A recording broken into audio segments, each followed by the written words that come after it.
दुनिया में आज मुसलमानों के साथ जो कुछ हो रहा है। Ayatollah Khamenei عمري إلى 90 أقفة على 20 is dead.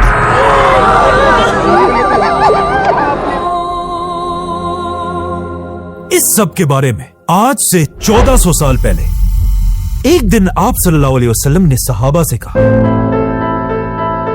दुनिया में एक वक्त ऐसा आएगा कि जब दुनिया की बाकी कौम We have the right man, we have the right leader of Israel. मिलकर मुसलमानों पर ऐसे हमले करेंगे We have hit hundreds of targets in Iran. जैसे कि लोग मिलकर किसी खाने की दावत पर जाते हैं। जिस पर एक सहाबी ने आप सल्लल्लाहु अलैहि वसल्लम से पूछा कि क्या हम मुसलमान उस दिन दुनिया में बहुत कम होंगे, इसलिए ये लोग हम पर ऐसे हमला करेंगे। लेकिन आप सल्लल्लाहु अलैहि वसल्लम ने कहा नहीं, बल्कि उस वक्त तो मुसलमान दुनिया में बहुत ज्यादा होंगे,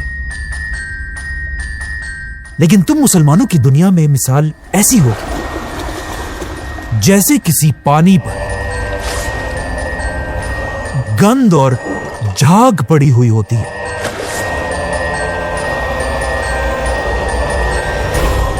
तुम्हारे दुश्मनों के दिलों में तुम्हारा कोई खौफ नहीं होगा Programs, and they're going to be terminated on a permanent basis. और तुम मुसलमानों के दिलों में सिर्फ और सिर्फ दुनिया की मोहब्बत होगी और मुसलमान मौत से डरेंगे। इस हदीस के बाद अगले 1000 साल तक मुसलमान ही पूरी दुनिया के सुपर पावर थे।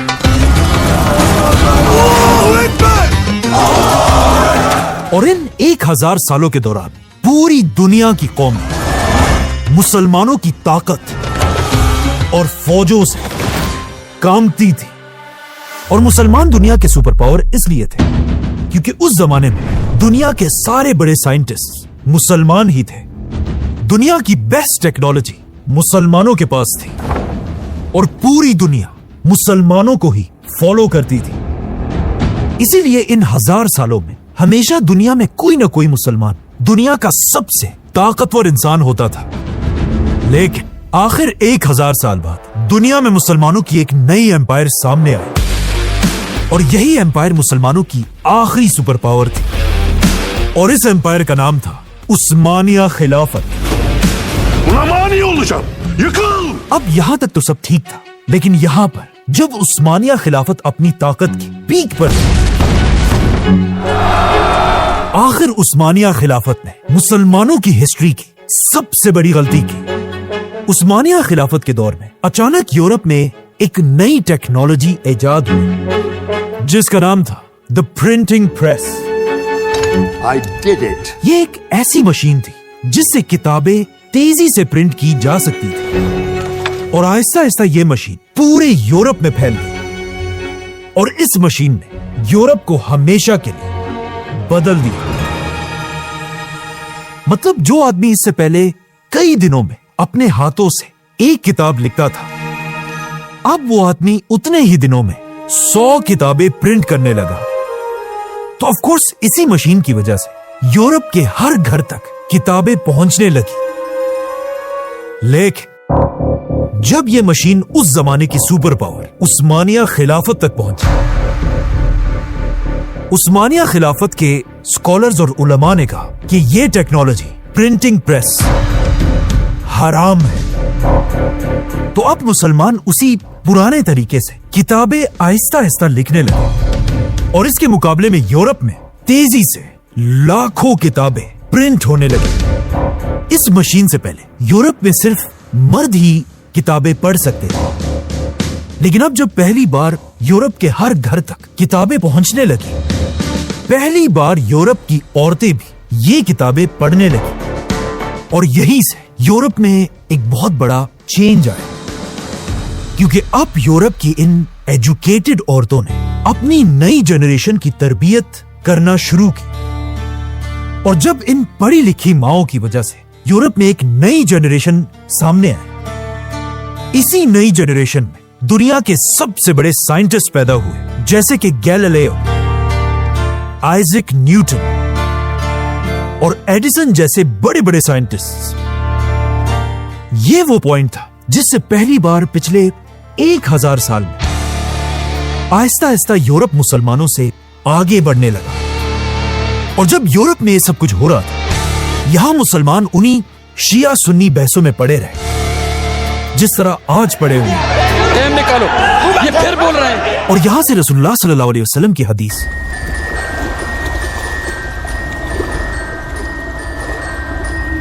کہ پورے ہونے کا وقت شروع ہوا، کیونکہ پہلی بار یورپ کے بادشاہوں کے دلوں سے مسلمانوں کا خوف آہستہ آہستہ نکلنے لگا، کیونکہ آہستہ آہستہ دنیا کی ساری ٹیکنالوجی یورپ اور امریکہ میں بننے لگی اور مسلمان بس آپس میں بحثیں کرتے رہے. اور اب جب مسلمانوں کے ہاتھوں سے آہستہ آہستہ طاقت جا رہی تھی، اچانک آؤٹ آف نو ویئر مسلمانوں پر تاریخ کا سب سے بڑا عذاب آیا، ورلڈ وار 1.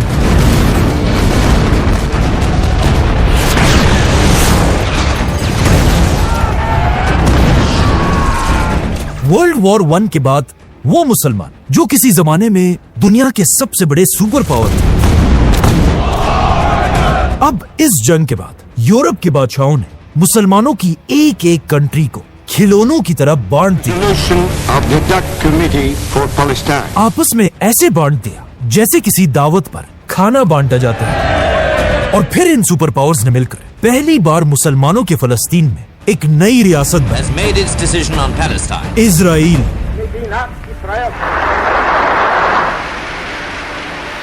ورلڈ وار 1 کے بعد جو تباہی مسلمانوں کی شروع ہوئی تھی وہ آج تک اسی طرح چل رہی ہے. لیکن مسلمانوں کی اس تباہی میں بھی کچھ مسلمان لیڈرز ایسے آئے ہیں جنہوں نے ان سپر پاورز کی آنکھوں میں آنکھیں ڈال کر انہیں چیلنج کیا تھا اور دنیا میں مسلمانوں کے لیے ایک بار پھر آواز اٹھائی تھی. دنیا کا پہلا لیڈر جس نے مسلمانوں کے لیے آواز اٹھائی، اس کا نام تھا سعودی عرب کا بادشاہ شاہ فیصل. نقبل بتقسیم فلسطین. شاہ فیصل نے آتے سب سے پہلے اپنے ملک کی اکانومی کو ٹھیک کیا، اور جیسے ہی اکانومی ٹھیک ہوئی، شاہ فیصل نے سارے مسلمانوں کو یونائٹ کرنے کے لیے دنیا کی سب سے بڑی اسلامک کانفرنس بنائی. ساری اسلامی دنیا کے مقتدر رہنماؤں کو اور آخر جب فیصل کی طاقت اپنی پیک تک پہنچی، شاہ فیصل نے عرب ملکوں کو یونائٹ کر کے اسرائیل پر حملہ کر دیا. عرب کی فوجیں ہر طرف سے اسرائیل کے اندر گھس گئی اور پہلی بار ایسا لگنے لگا کہ اسرائیل یہ جنگ شاہ فیصل سے ہار جائے گا. لیکن آف کورس جیسے کہ ہمیشہ ہوتا ہے، اسرائیل کو بچانے کے لیے ایک بار پھر اس کا باپ امریکہ سامنے آیا، We believe that the resolution now before us جس کے بعد اسرائیل امریکہ کی مدد سے عربوں سے یہ جنگ جیت گیا. اور شاہ فیصل بہت کوشش کے بعد بھی یہ جنگ ہار گئی. ceasefire in the Middle East.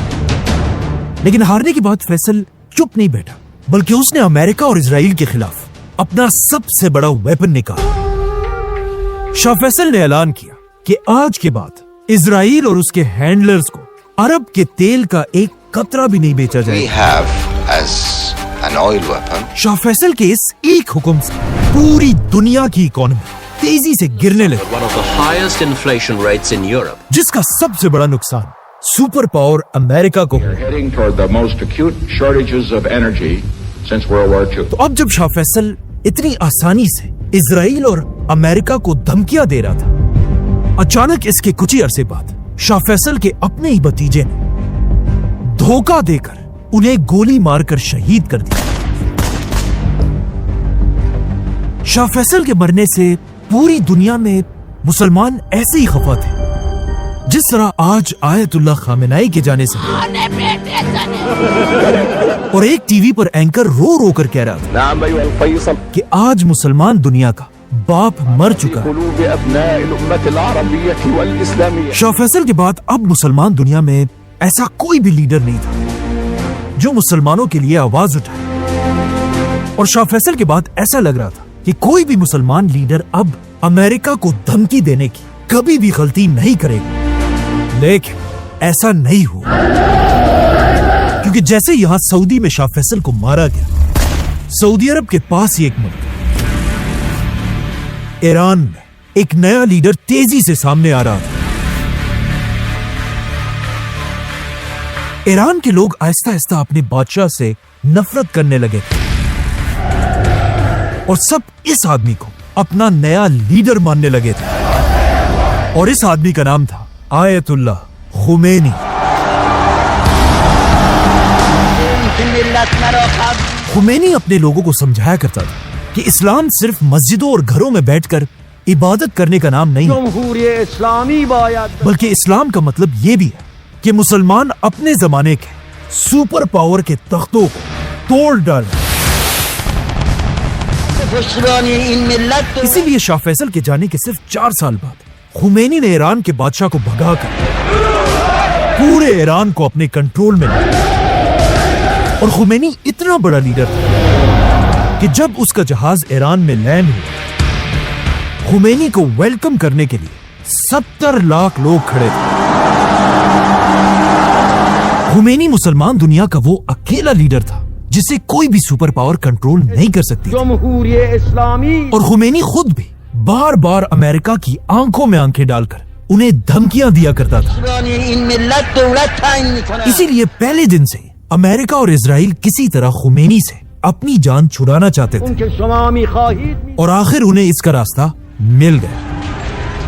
Iran के पास ही एक मुल्क इराक में भी एक नया लीडर सामने आया, सद्दाम हुसैन।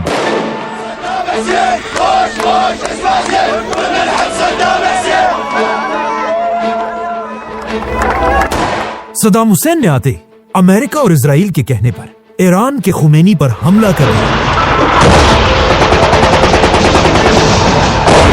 और एक बार फिर मुसलमानों की आपस में जंग शुरू हुई।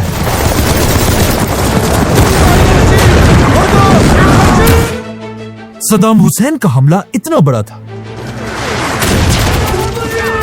कि खुमैनी की फौजें आहिस्ता आहिस्ता पीछे हटने लगी और ऐसा लग रहा था कि सद्दाम हुसैन खुमैनी से यह जंग जीत जाएगा।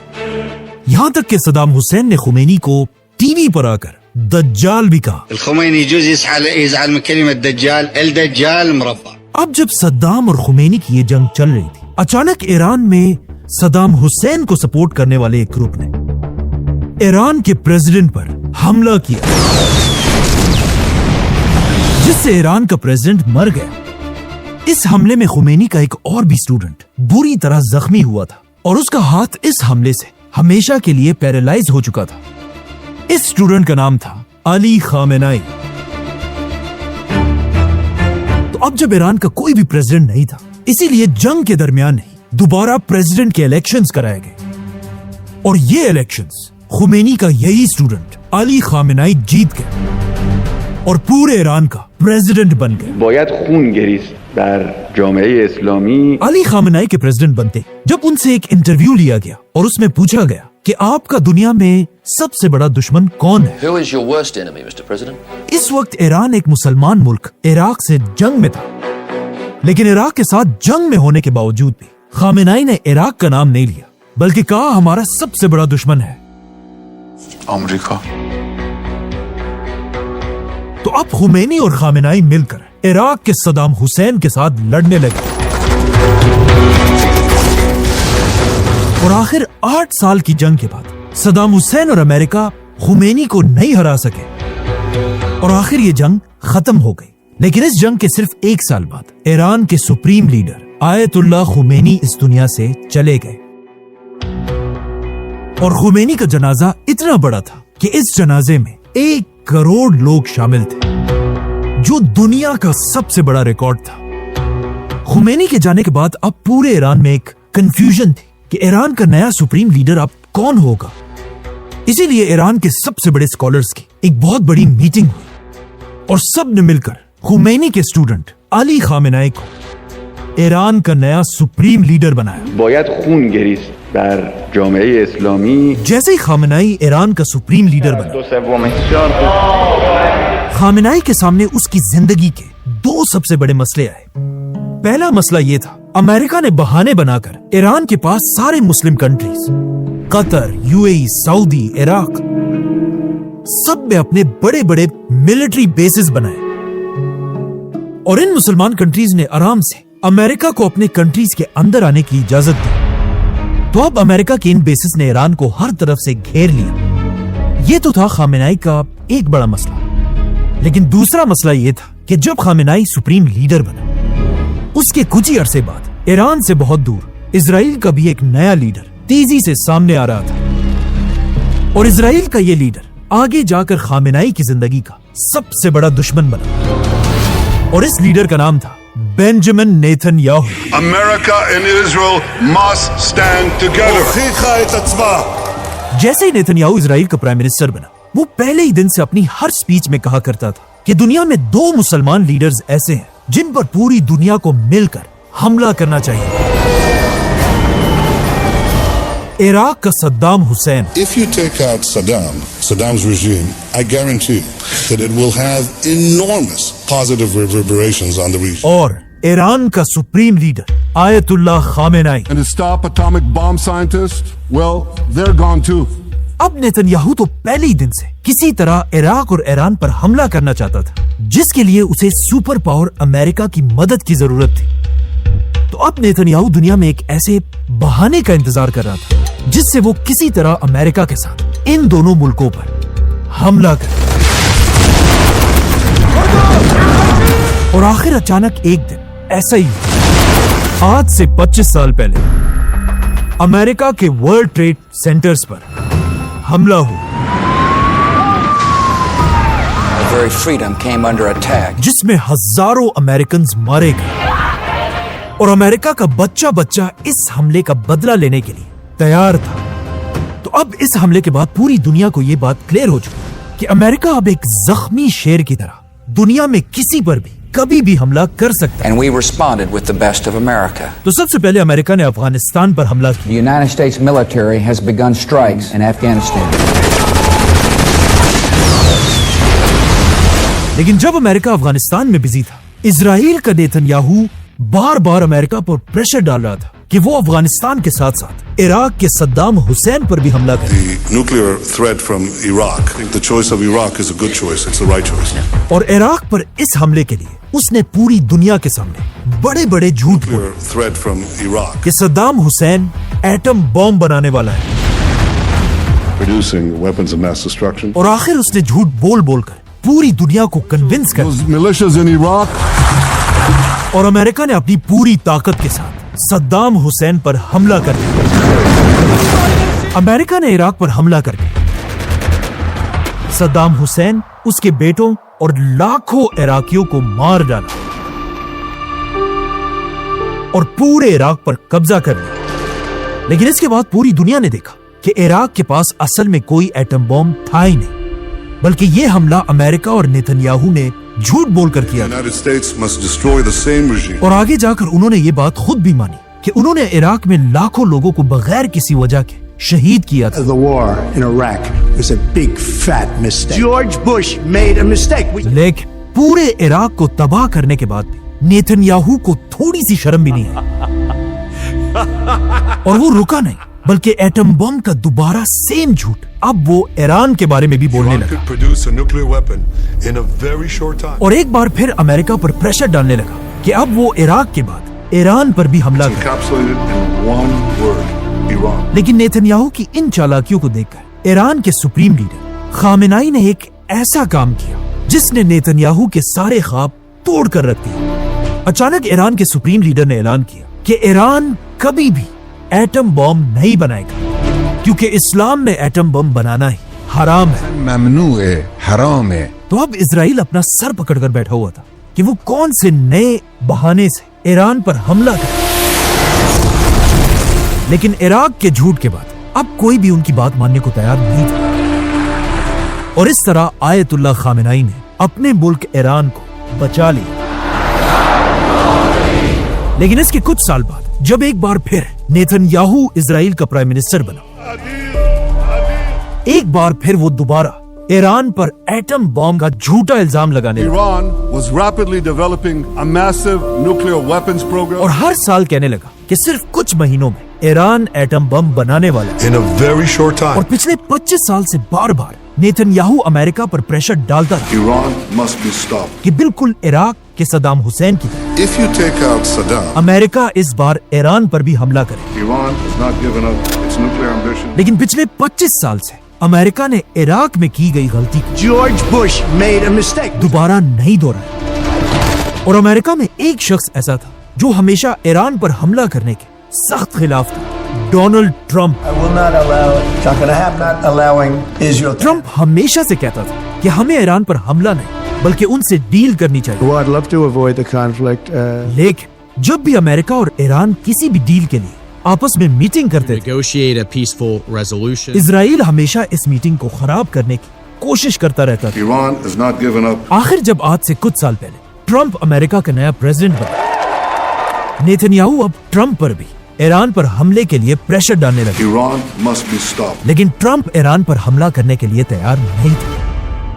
अब जब अमेरिका ईरान पर हमला नहीं कर रहा था, आज से 2 साल पहले इजराइल के फॉर्मर प्राइम मिनिस्टर ने एक इंटरव्यू में कहा who was the 13th Prime Minister of Israel. कि अब और हमारा बर्दाश्त खत्म हो चुका है। And I'll say straight at this point, we need to topple the Iranian regime. Iran बिल्कुल एक ऑक्टोपस की तरह है, Against Iran, and I called it the octopus.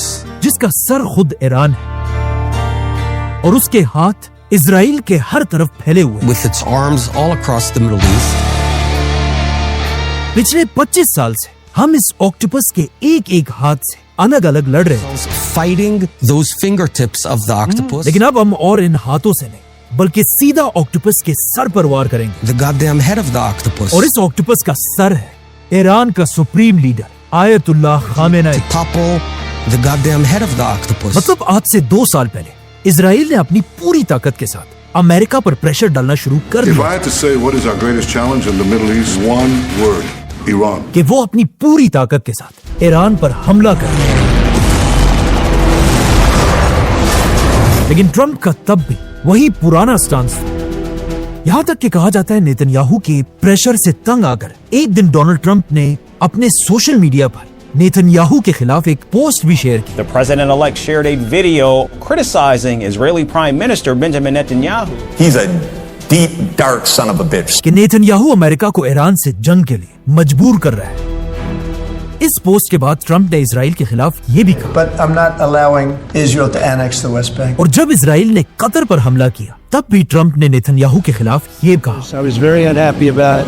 और फिर नेतन्याहू को अपने ऑफिस बुलाकर पूरी दुनिया के सामने नेतन्याहू से कतर के अमीर को फोन कराया और पूरी दुनिया के सामने नेतन्याहू से माफी मंगवाई। We had a phone call today just to. Netanyahu has apologized to the Emir of Qatar. इन सारे बातों से ऐसा लग रहा था कि नेतन्याहू ट्रंप को कंट्रोल नहीं कर सकेगा और ट्रंप अपने 25 साल पुराने स्टांस पर ही खड़ा रहेगा। But I'm not allowing Israel to annex the West Bank. लेकिन फिर आखिर ऐसा हुआ क्या कि अचानक ट्रंप ने अपने 25 साल की बातों को भुलाकर नेतन्याहू की बात मान ली और ईरान पर हमला कर दिया। The United States is ramping up its attacks on Iran.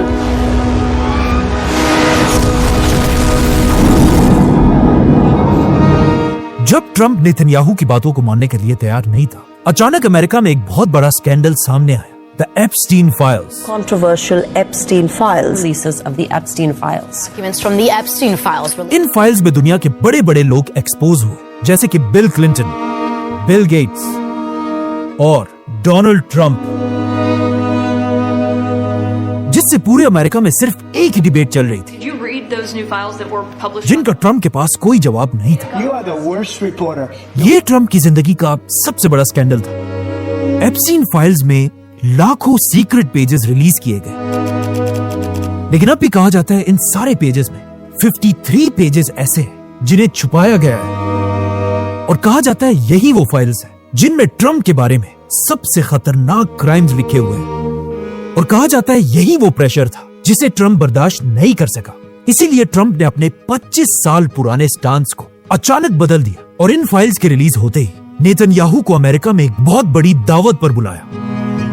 इस कॉन्फ्रेंस में ट्रंप बिल्कुल बदल चुका था और अब नेतन्याहू की हर बात मानने के लिए बिल्कुल तैयार था। जिसके बाद अचानक ट्रंप एक दिन टीवी पर आया और बिल्कुल आज से ऑलमोस्ट 25 साल पहले जिस तरह बुश ने इराक पर हमला किया, Saddam Hussein and his sons must leave Iraq within 48 hours. Trump ने भी ईरान पर हमले का ऐलान किया। United States military began major combat operations in Iran. Trump और नेतन्याहू ने मिलकर ईरान पर हमला कर दिया।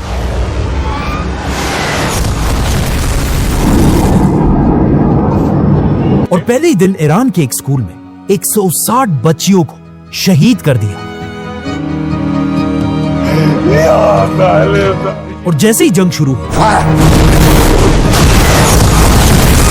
ईरान को भी फाइनली मौका मिला कि वो अमेरिका के उन बेसिस को टारगेट करे जो इससे 40 साल पहले अमेरिका ने मुसलमान कंट्रीज में बनाए थे। कुछ लोग आज ये भी कह रहे हैं कि ईरान क्यों इन मुसलमान कंट्रीज पर हमला कर रहा है, लेकिन सवाल ये नहीं है कि ईरान क्यों इन कंट्रीज पर हमला कर रहा है, बल्कि सवाल ये है कि आखिर 40 सालों से इन मुसलमान कंट्रीज ने अमेरिका की फौज को अपने मुल्कों में रहने की इजाजत क्यों दी है। ये वही बेसिस थे जिनसे अमेरिका पूरी मुसलमान दुनिया को हर वक्त धमकाता रहता था। Major combat operations in Iran. इसीलिए आज ईरान ने एक एक करके इन सारे बेसिस पर हमला किया।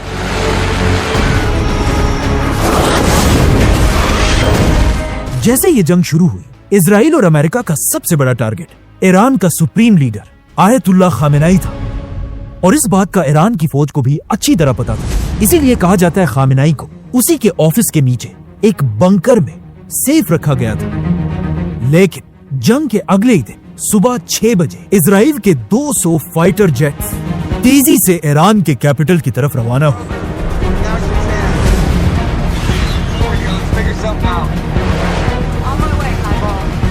इन जहाजों में ऐसे एडवांस्ड मिसाइल्स लगे हुए थे जो फटने से पहले पूरी की पूरी बिल्डिंग्स को चीर कर अपने टारगेट तक पहुंचते हैं। इसीलिए इन मिसाइल्स को कहा जाता है बंकर बस्टर्स। जैसे ये जहाज खामेनेई के ऑफिस के ऊपर पहुंचे, इन जहाजों ने 30 बंकर बस्टर मिसाइल्स को खामेनेई की बंकर की तरफ फायर किए। ये मिसाइल्स खामेनेई के ऑफिस के फ्लोर्स को तोड़कर उनके बंकर के अंदर घुसे और इस तरह सुप्रीम लीडर आयतुल्लाह खामेनेई, जो ऑलमोस्ट 40 साल से ईरान का सुप्रीम लीडर था, अपने कई फैमिली मेंबर्स के साथ शहीद हो गए। खामेनेई के शहीद होने के बाद पूरी दुनिया के मुसलमान वैसे ही दुखी थे जिस तरह इससे कई साल पहले एक और ग्रेट लीडर शाह फैसल के लिए थे, और जिस तरह शाह फैसल के लिए टीवी पर एंकर ने कहा था कि आज मुसलमान दुनिया का बाप मर चुका है। इसी तरह खामेनेई के मरने पर भी एंकर रो रो कर कह रहा था,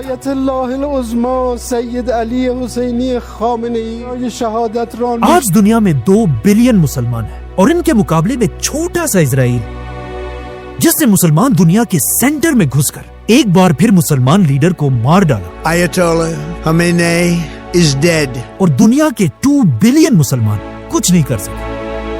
और रसूलुल्लाह सल्लल्लाहु अलैहि वसल्लम की हदीस बिल्कुल सही थी कि एक दिन मुसलमान होंगे तो बहुत ज्यादा, लेकिन उनकी दुनिया में कोई औकात नहीं होगी, और वो ऐसे ही होंगे जिस तरह पानी के ऊपर गंद और झाग होती है।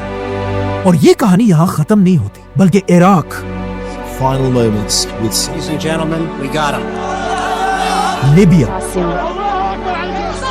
सीरिया, यमन और अब ईरान को तबाह करने के बाद इजराइल के लीडर्स पहले ही बता चुके कि उनका अगला टारगेट कौन होगा। Turkey is the new Iran. एक बात कंफर्म है कि जब नेक्स्ट मुसलमान लीडर को टारगेट किया जाएगा, तब भी मुसलमान कुछ नहीं कर पाएंगे।